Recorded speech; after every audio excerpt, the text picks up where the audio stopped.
July 30th, 1975, 2:30 p.m., a restaurant parking lot in Detroit. Jimmy Hoffa called his wife, said he'd been stood up. That was the last call of his life. Jimmy Hoffa, the most powerful union leader in American history, he controlled 2.3 million truck drivers. The Teamsters, the largest union in America, and their pension fund, $2 billion. The Mafia wanted that money. Hoffa and the Mafia were allies. They used each other until it became too dangerous. 1957, Robert Kennedy, a young Senate lawyer, started hunting Hoffa publicly, on television, personally. When Robert Kennedy became Attorney General under his brother, he threw everything at destroying Hoffa. 1967, Hoffa convicted, jury tampering, fraud, 13 years in prison, but he fought until the end. 1971, President Nixon pardoned him, but with one condition: no union activity until 1980. Hoffa couldn't stop. He immediately started fighting to return to the union. The Mafia was listening, and they were not happy. The Mafia was making millions from the pension fund under the new leader. Hoffa's return threatened that money flow.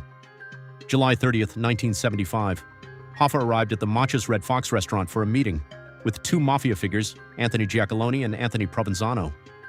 2:30 p.m., Hoffa called his wife, said, "I've been stood up." Nobody came. He was angry, then he hung up and disappeared. Witnesses saw him get into a dark maroon Mercury. Police dogs later found his scent in the back seat.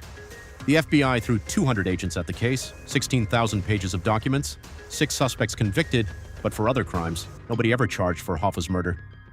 And then the most interesting part began, the theories about where Hoffa's body is. Theory 1, he's buried under Giant Stadium in New Jersey. The FBI dug, found nothing. Theory 2, the body was ground into pieces and thrown into a Florida swamp. A witness testified to this before the Senate under oath. Theory 3, Richard the Iceman Kuklinski, professional mafia hitman, claimed he killed Hoffa for $40,000, body in a barrel and burned. Theory 4, the newest, 2025. Detroit crime researcher Scott Bernstein claimed Hoffa was put through a meat grinder.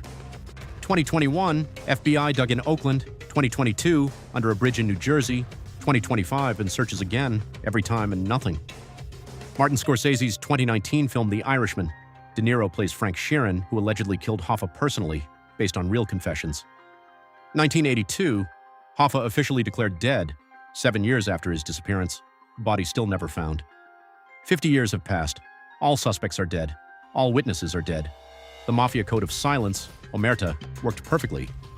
His son, James Hoffa, became Teamsters leader after him, worked with the same people who possibly killed his father. That is the price of power. Jimmy Hoffa, the most powerful labor leader in America, vanished at 2:30 p.m. on a Wednesday. No body, no killers, case open.